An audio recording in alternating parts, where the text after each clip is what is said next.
कि भू राजस्व की धारा 170 क्या है।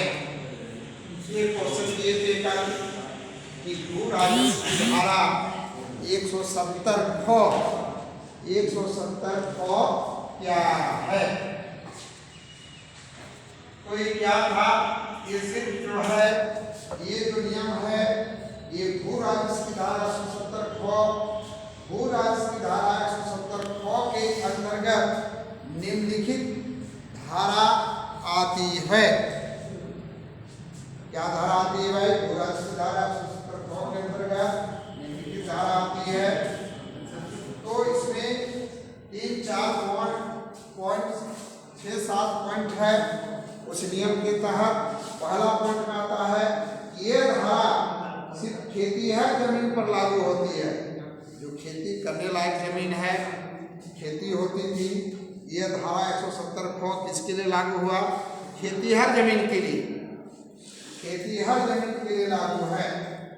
इस धारा के दूसरा पॉइंट में है, इस धारा के अनुसार 2 अक्टूबर 1959 से जनवरी 1984 के बीच आदिवासियों से छल कपट से बाजार भाव से कम दाम पर गैर आदिवासियों द्वारा खरीदी गई जमीन फिर से आदिवासियों को वापस दी जाएगी।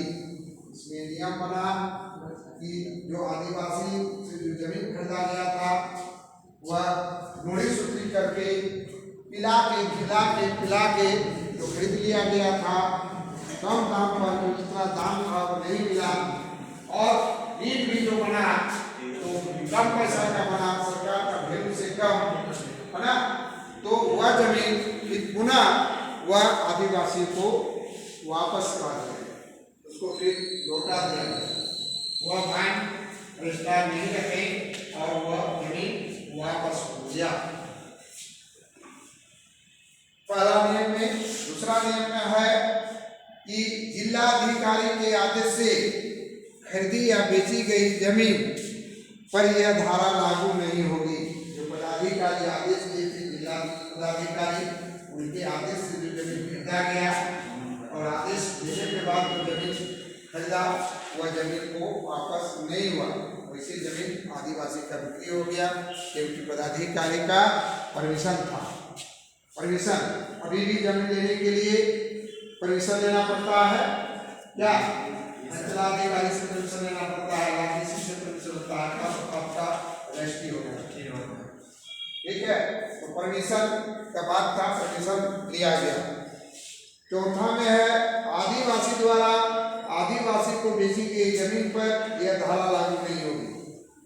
आदिवासी यदि एक आदिवासी दूसरे आदिवासी का जमीन को खरीदा है और खरीदा था तो फिर उसके लिए यह नियम जो है लागू नहीं हुआ।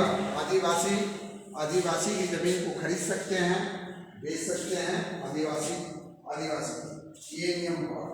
अगला पॉइंट में है कि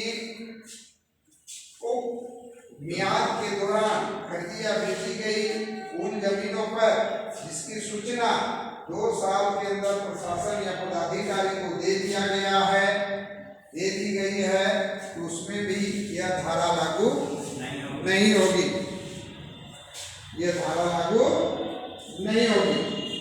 और इसमें और पॉइंट है कि राजघराने के वंशज, जैसे है ना लिखा हुआ राजघराने, इसमें नहीं लिखे हैं आपको, राजघराने के वंशज जैसे गौड़ एक जाति होता है ना, राजघराने के वंशज जैसे गौड़ तथा मालगुजा जागीरदार आदिवासी से खरीदी गई जमीन पर यह धारा लागू नहीं होगी।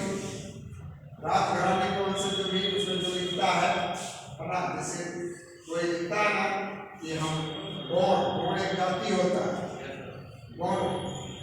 गौड़ जाति होता है, मालगुजार होता है, जागीरदार होता है, ये लोग जैसा जमीन खरीदा है तो उसकी भी जमीन को वापस नहीं कराई जाएगी।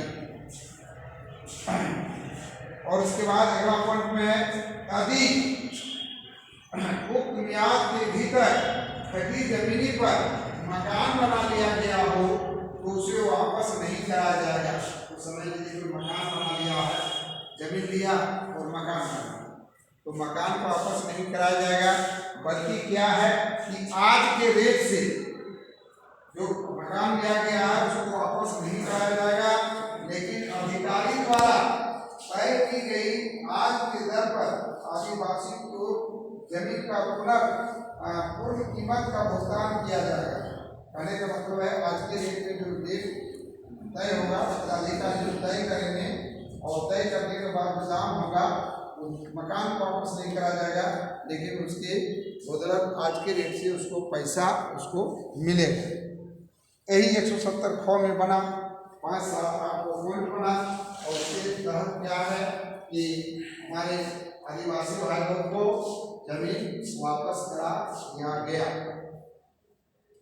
वापस करा दिया गया 170 ख। तो वही है कि भू राजस्व धारा 170 ख क्या है, तो इसमें इस 5-6 पॉइंट में आप इस नियम को देख सकते हैं कि ये नियम के तहत जो है आदिवासी की जमीन गैर आदिवासी की खरीद लिया है और बिना परमिशन बिना आदेश का खरीदा गया है, तो जमीन उसका वापस हो गया। क्या